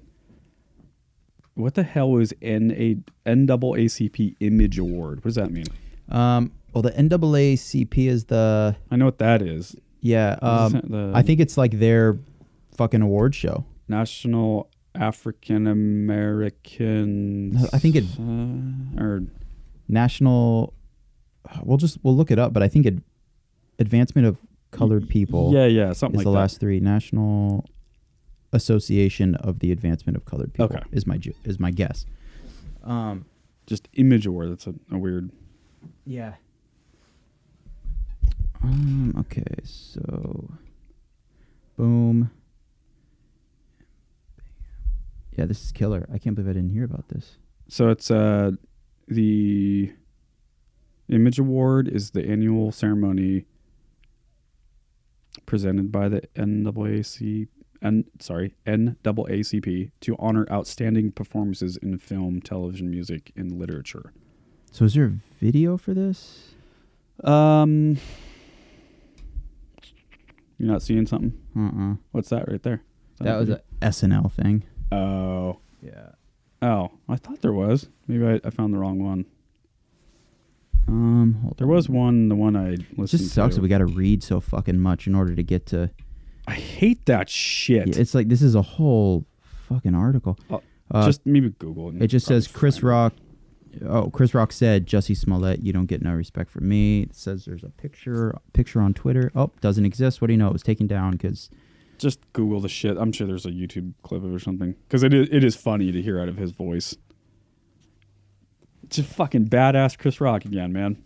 Not giving a fuck. Mm-mm.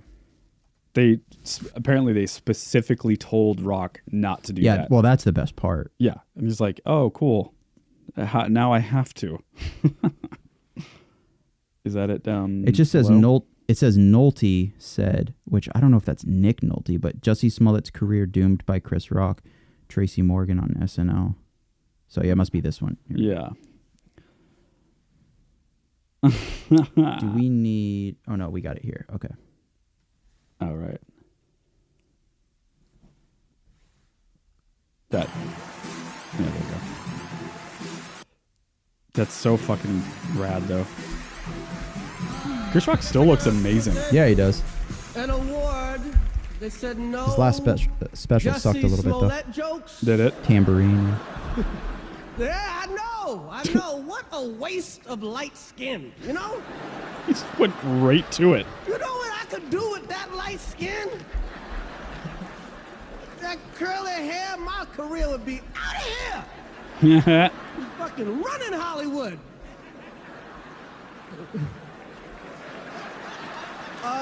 What a waste of light skin.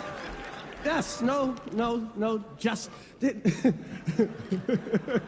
That's great. What the hell was he thinking? From now on, I ain't never gonna know you're Jesse from now on. You don't even get the you no more. It's crazy how many people are supporting that you was Jussie respect. Smollett. You ain't getting no respect from me. What? Apparently the cast of the show he was on, what the fuck was that called? Empire. After Chris Rock did his thing, then they got up and they were like super supportive of him. Oh, wow. Like, well, we still got Jesse's back. And oh, it's like, Jesus. It's fine to say that as a friend. Yeah. If he's your boy, that's fine. But it's so clear that something fucking fishy is going on. Yeah, exactly. Yeah, that's goofy. The whole thing is stupid. Part of me is like, let's quit talking about him. Right. But I just wanted him to fucking pay for it. Yeah, if talking about him means like we roast him, I'm cool with that for like another month. But then that's going to get... Jesus, dude, this one's down too. Dude, this next fucking story... Yeah, I have to like... Oh, I got it up here. Do you? Yeah. Is there a video? I'll just let you take it if not. You know, I don't think there is a video, so this is fine. My wife sent this to me. You'll like this. It's nice and lighthearted. So this is a trending story on the BBC, by the way. Yeah. Boy, 8, found after leaving home to, quote, travel the world. It's got a picture of a piggy bank and a little toy. An 8-year-old boy from the city of Astrakhan in southern Russia has won social media fame after setting off on an around-the-world trip. The boy's mother contacted the police after finding a note from her son saying that he had left to, quote, travel around the world. A few hours later, a search team found him walking down a street equipped with encyclopedias, a toy, money from his piggy bank, and a banana. The Russian Interior Ministry reported on its official website. That is killer. That's adorable. Oh, so adorable. Young explorer told his rescuers that he was already tired from his trip and wanted to rest. By that point, he had traveled on 3 different buses before continuing on foot. Wow. Yeah, there's like tons of people on social media praising this kid. How long until the fucking parents get skewered for letting their child kidnap himself? Yeah. Right. I'm surprised that's not like the lead of the story. Ugh. That's hilarious, though. Fucking 8 years old, man. I just love that he had encyclopedias with him. I don't understand how like bus routes work now. Yeah, no kidding. I'm 32. Or in Russia. Yeah. All right, let's do one more story and then movie pick and get out of here. I have to pee really fucking bad now anyway. Cool. You want to take the next one? Yeah. This would be a good laptop one. Yeah, it says Elon Musk rap. And you were telling me about this earlier. I hadn't even... Yeah, while you're doing that, I'll try to get some more information on this shit. Okay. Because, like, what? What is going on? Did the internet drop out? Because, like, nothing's opening. Maybe my links are weird. Let me check. Oh, you know what? Huh. The link worked for me. That's so weird. I got one that's harambe.amp. What the fuck? Maybe it just shared weird. This is a Mashable link, though. It should fucking work. Oh, might have gotten it. Maybe. Nope. Oh, here. I just texted you another link. Maybe try that. It's so bizarre. So weird. I think, so the story that I heard was that Elon Musk just out of nowhere tweeted out a link to the song. Right. That's what we were talking about. We don't know if it's his doing. Right. He tweeted it, but he could have just fucking been high and came across it and been like, this is funny. Harambe. Harambe. Yeah, and that's such an old... Harambe was the gorilla, right? Yeah, it's not relevant anymore. No. I don't understand. So there's a Rolling Stone article about it. Elon Musk combined a Twitter joke, a years-old meme, and auto-tune into a surprise new song called Rest in Peace Harambe, which the Tesla CEO uploaded onto SoundCloud this weekend. Do we know that he uploaded it, though? And then he said, yeah, he did. And then, well, I mean, I see what you're saying. It says, quote, "This might be my finest work." This is from Rolling Stone. The SpaceX boss said of the track, which he posted on his fictitious Emo G Records SoundCloud page. Between tweets about the Tesla Semi, Emo G is a play on emoji, a callback to a Musk joke from earlier in the weekend. Quote, "I'm disappointed that my record label failed," he added. What in the absolute fuck? So strange. Nah, it's not going to play the song, is it? Why would it? That's just too easy. Yeah, dude. You and me are on the same page with these goddamn fucking like news articles. Yeah, it's too many ads and like, in an age where like what getting information should be the easiest shit ever. You got to go through a lot of bullshit. Yeah. And we thinking about you. What? How is that him? No idea. There's no way, right? That sounds like a black dude. Or is it just that effect? Sipping on some Bombay, we on the way to heaven. Amen, amen. R.I.P. Harambe, smoking on some strong, and Gorilla Zoo, and we thinking about you. Dude, this is the weirdest thing. What's a gorilla zoo? Are there zoos specific to animals? There's a giraffe zoo and a gorilla zoo, and these lyrics are fucking bizarre. Yeah, I'm asking the internet right now, is this really from him? I know. I mean, he's an eccentric guy and everything. I mean, this one says that it is an April Fool's joke. Elon Musk released his debut single. I don't know, man. But they're all saying it did come from his verified accounts. Yeah. Like, I'm sure, I mean, obviously it's a joke, and obviously it's for shits and giggles.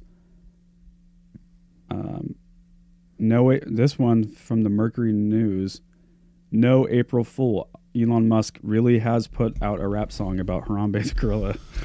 I mean, then it's some fucking, then it's an old nerd tossing something out that he thinks is funny, but he's way off the mark in terms of not only the humor of it, but the relevance.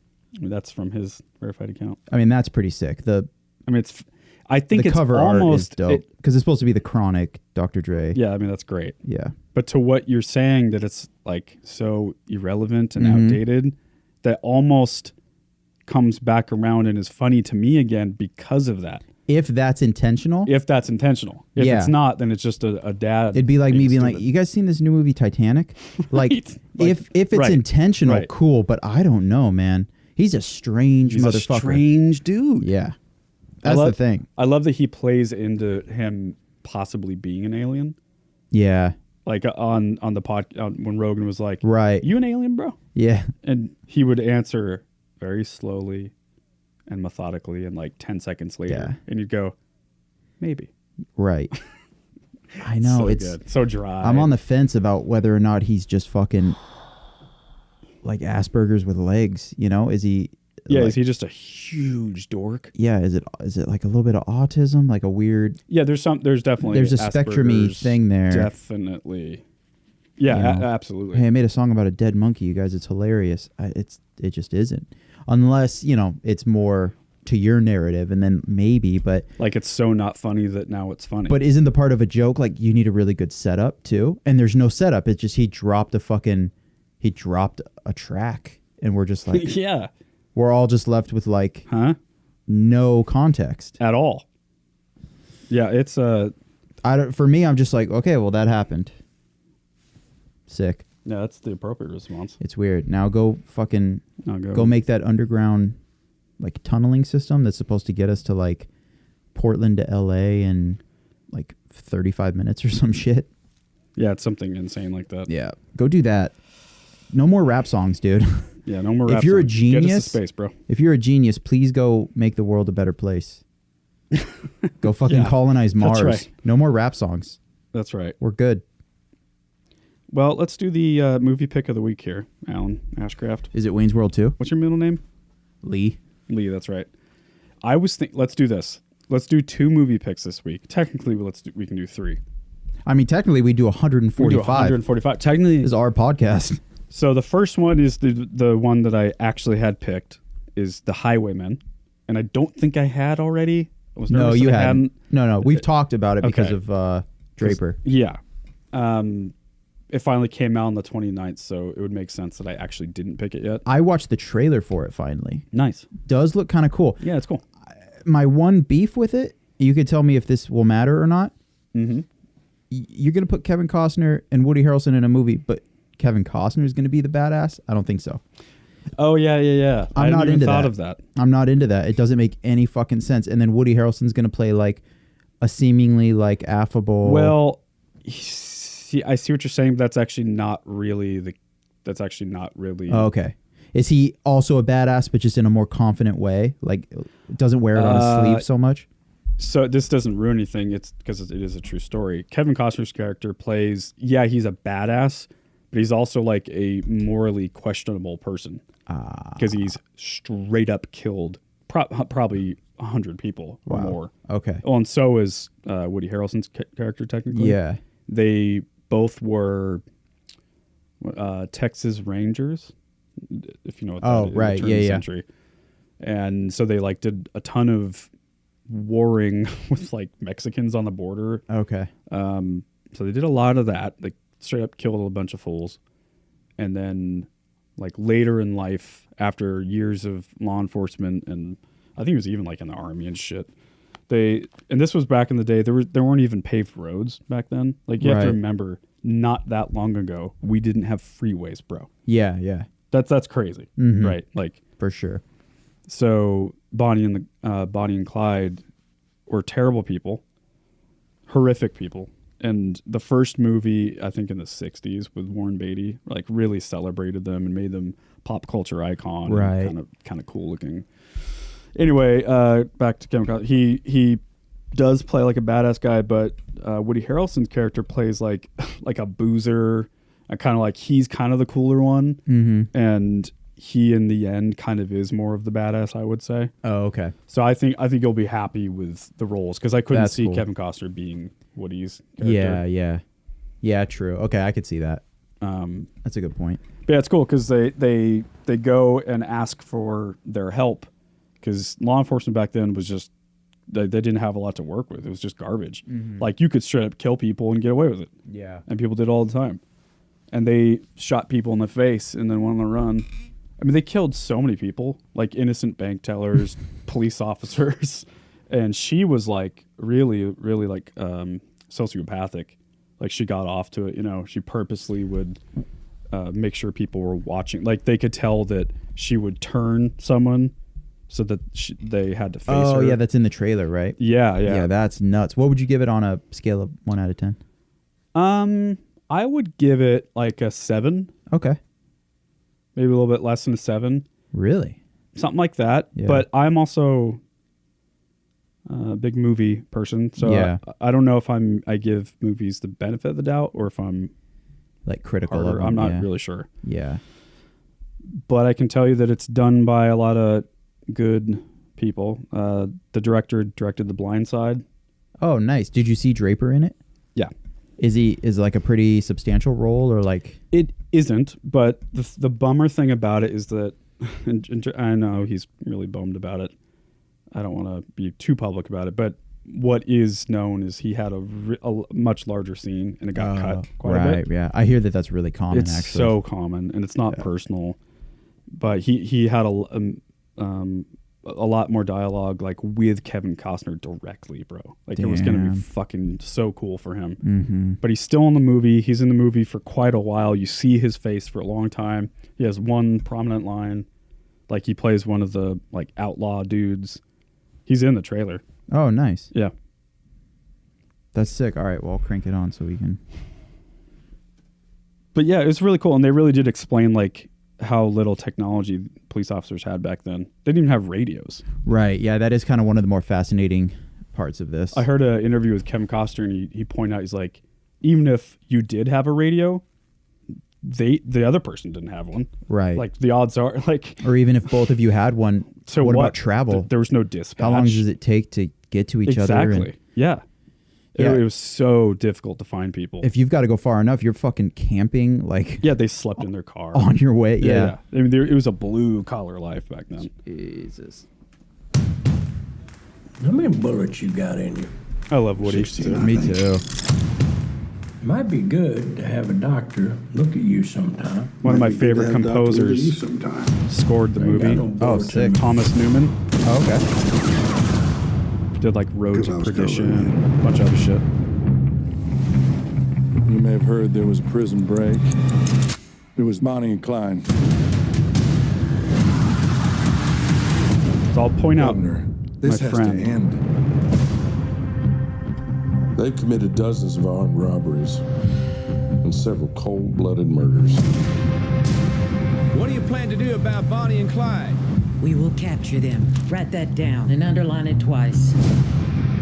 There's only one man who can take them down. I'll come back.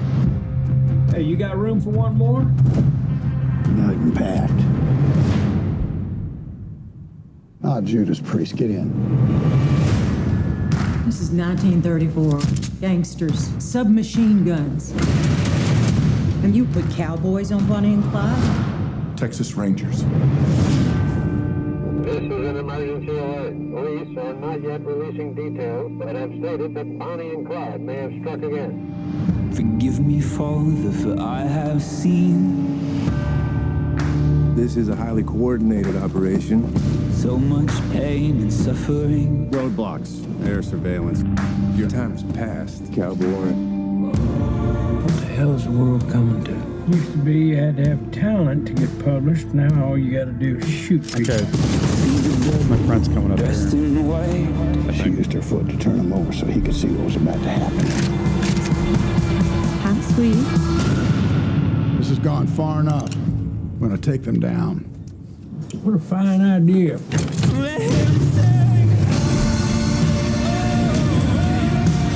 Who are you? That's him. Oh shit, that is him. Who are you fellas? Dude.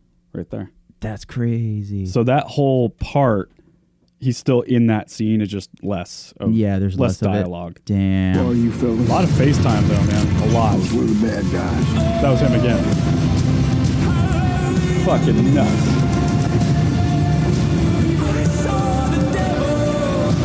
Come to the wrong place, mister. Around here, Clyde is king. Clyde might be king, but I'm a Texas Ranger, you little shit. No, it didn't see me. Yeah, rad movie, man. Damn. Totally cool. They did a really good job at depicting like the confusion these two men had as to why the public loved Bonnie and Clyde so much. Yeah. I mean, there at points there's like people had written like, like keep going, Bonnie. Like they were rooting for him and shit. Well, that's a crazy thing about history is that like we have a Columbus Day, and he was a prolific rapist. Just a piece of shit. It's just so nuts that like. Did you ever hear Neil deGrasse Tyson explain how Columbus convinced the natives of like his power and stuff? No. He used their religion like against them. Jesus. I forgot what it was. It's so evil though. God. Yeah, I've heard nothing but fucking horror stories. Yeah. Well, he knew like. Oh God, I'll have to look it up. But I think he like knew because he was more educated. He knew like about weather or something, and so he would act like he was predicting the future. Just manipulate heavily. Anyway, but yeah, you're absolutely right. Columbus Day, bro. Yeah, whole fucking day. Yeah, Bonnie and Clyde, they were mass murders. Is nuts. Heavy Metal Parking Lot? That's your other trailer? Fuck yeah, it is, man. Dude, I'm pumped. Figured you brought it up. Might as well make that one. This will be Alan Ashcraft's movie pick. Yeah, every episode. Yeah. You just toggle between Biodome. Dude, Wayne's you can World just straight it's 31 minutes. You can just watch it. That's insane. Oh, it's on YouTube. Yeah. Maybe that's how I watched it. Wait, but see, what's this? See, this says full movie, but then so does this. This is 31 minutes. This is 16. That's weird. Interesting. What's the Judas? It is a Judas Priest concert, though? Yep. Yeah, Judas Priest and Dawkins. Heavy Metal Parking Lot trailer. Fuck, dude. I would love... It's brilliant. I'd love to have been alive then. I mean, I was. What was... I was one. Yeah. What was it, though? Like, where... Because it's old footage. It was in Maryland. But was it... I mean, what am I asking? Like, was it made to be a documentary? Like, when was it released? Yeah, I don't know. I think it was... 'cause I got the impression it was released more modern. Yeah, and I don't know if there was like a premiere partner or something. Like if it was...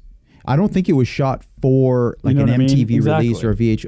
I think it was just some fucking fans. Some guy. Somebody got a hold of it. Right. Which you got to think back then, the chances... It's like found footage. Yeah. The chances that this exists and this is something we can just watch right now is nuts because it was back when you can't just upload something to YouTube and let it just get viral.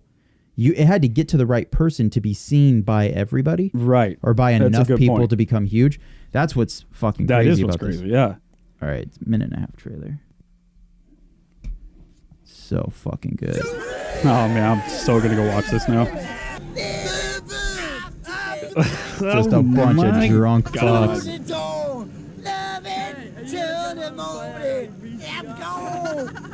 Yeah, you sound just like him, dude. 86? Yep, 1986. I was 3. Reese is the best, man. Reese is the best. I'm telling you. Hey, let me tell you, Robert Halford is the best motherfucking singer. Look at these dudes. Hey, you guys, you should yell at the same time. You can play some guitar. God. What's your name? Graham, man. Like Graham and Dave. Where are you from? Where are you from? Well, I'm from the West Coast, man. West Coast. Oh, that's so the Maryland. Baltimore. Baltimore. Besides Earth. This is an acid man right now. Yeah, I'm on acid. That's where I am. Is that all right? Where are you from? Glen Burning. Yeah, you like heavy metal? Hell yeah. What do you usually do when you go to a heavy metal concert? Party. Yeah? Yeah. Party. Hell yeah. Yeah? Do they like heavy metal in Glen Burning? Yeah. That's Like, it. What would you say? Like, what would you say if you saw Rob Halford right now? I'd jump his bones. Bones. Rules. I love it. That trailer is as shitty as it should be. A couple terrible interviews now on DVD. Amazing. Oh, dude, before I forget, I have to recommend something to you and to our audience. Yep. Have you ever heard of a thing called the Found Footage Festival? Oh, yeah. Oh, okay. You have. Fucking Winnebago Man was there one year. Yes. Are you familiar with Winnebago Man? Fuck yeah, one I of the most hilarious individuals. Yeah. Dude. Really one of the funniest human beings. Oh, my God. Yeah. Straight gut laughs. Did you ever watch that documentary of his? It might have just been called Winnebago Man. I think so, yeah. It was on. I'm sure I did. It was on Netflix. Oh, my fucking God. So funny. Here's the thing. When sometimes when you hear of like an idea or you see a movie or just a good idea, you think, fuck, why didn't I think of that? Oh, yeah. That's what happened to me when I first heard about the Found Footage Festival. Yeah. It's, because it's that thing that just needs to exist. It's so good. And they're so fucking funny. Yeah. We saw it live. That's how I got into it. God. They did a thing at the Laurelhurst. Oh, fuck that's yeah. That's like Dude, so something I would love. Portland is the perfect city for that shit too. Oh, absolutely. It should have been fucking founded here, like essentially, because they are from Texas, right? Isn't it? Yeah, Austin? yeah. It's Austin. Yeah, which is so cool. It's fucking. That's Portland, Texas. Right. Yeah. What was Winnebago's name again? Jack something, right? Oh, I don't know. Jack. That sounds right. Fuck. It was just. There's something about old guy cussing, dude. When he goes, "God damn son of a bitch." Like the perfect old guy cussing pace. Right. That's the perfect pacing. Totally. God damn son of a bitch. I mean, it's the Found Footage Festival is like everything I love. Yeah. You know, it's like stand-up comedy, podcast, and it's hosted movies. so well. It's and hosted like brilliantly. Dude, if it's ever around here again, I'm there in 2 seconds. Absolutely, man. I always think how like did we talk about this before? Maybe me and Andrew talked about it before you were on the show. We could do our own version. You know, they do the Fight Companion on Rogan. Yeah. We could do that with YouTube shit. Or even a movie. Yeah. Watch like Biodome. You could do like Movie Companion or YouTube Companion. Yeah, exactly. Like that. Or the Found Footage Companion. I don't know. There's something there though. 100%. Yeah. You could do the Heavy Metal Parking Lot. Yep. Yeah. Right? Yeah, it'd be like fucking Mystery Science Theater 3000. Exactly. Yeah, yeah. Just our own, and that's like, it's obviously not super original, but that doesn't either as a podcast. Like at this point, we're just sharing creative. Well, yeah, and it'll be our own flair. Fuck what's original, man. It's all about here's where I get off: doing a common thing uncommonly well. Exactly. That's really that should be your That should be your mark. Exactly. Dude, that would be so much fun. 9 times out of 10, something original is also fucking terrible. Sometimes there's a reason nobody's ever done it, you know? How would we do it? So you would obviously have a screen where we're watching it. Yeah. And the audio has to be low enough that we can comment. Yeah. And for that, you would just have somebody live, you know, like somebody turn it, maybe, because, dude, especially with old YouTube videos, some of them are insanely loud. Yeah. So you're going to literally need a YouTube video DJ, which could either be one of us or somebody off camera. Now, is that... It's very doable. I think you would almost Tiger Belly it, except... Because you need it to be video, though. Like, yeah. The audience, it's going to be more fun to watch it than it is to listen to it, I would imagine. Oh, 100%. 100%, right. But then I don't think it would hurt to have us on the screen. You just put like... Because how do you do the copyright thing? Because... That's actually, that's a good question. I know that like... who was that guy? Jeff, our guest Jeff from Knuckle Draggers. He was talking about him. Steven Crowder.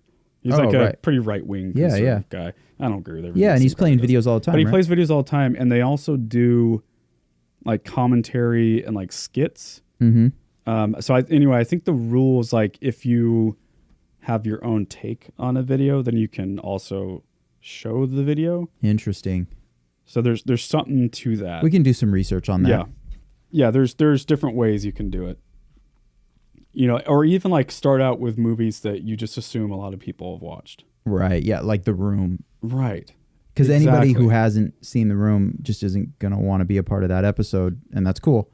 But everybody that listens to that episode, you know, if we promote it, that it's going to be like this YouTube. We could totally do this. Yeah. Because like it's not like we're doing this every week. Right. So like we could say beginning of this month, like, okay, at the end of every month, we're going to do a movie companion or whatever we end up calling it. And we're going to do this one. Yeah. So either people can prepare for it or not. But either way, it's only going to be that often. So you can pick movies that a lot of people know, and you can also prep people. Yeah, very true. Yeah, and then talk about it on the podcast. Yeah. Dude, I think it'd be fun as shit. I would love to do that. And That's you can easy. have guests, too. I do that shit alone anyway. Mm-hmm. Why not record it? Exactly. I'll just put on pants when we do it, Or not. Or not. Dude. Who knows? Get cozy. Yep. Anything else? Man, I do not believe so. Okay. Oh, you know what? The band I'm in, we have a show April 19th at Lombard Pub. Love it. That's pretty much it. Love it. We have an Instagram account now. Yeah, we do. We have a Twitter account as well. Working on the Facebook. But please go follow us on Instagram over at the Stateside Podcast. That'll be the main hub for the podcast now. And yeah, check it out. Pumped. Yeah. You have access to that account anytime you want to hop on there. Sick. Okay. I'll definitely do that. Gay for it. What else? There's something else I wanted to say. I think that's probably it for now. But yeah, the usual spiel. If you liked it at all, tell one friend. That would mean the world to us. And if you have a thing that you want people to know about it, hit us up, and we'll consider doing that for a small compensation. Yeah. Super small. Yeah. All right, let's get the fuck out of here. Absolutely. All right, we love you guys. We'll talk to you next week. Later. Bye.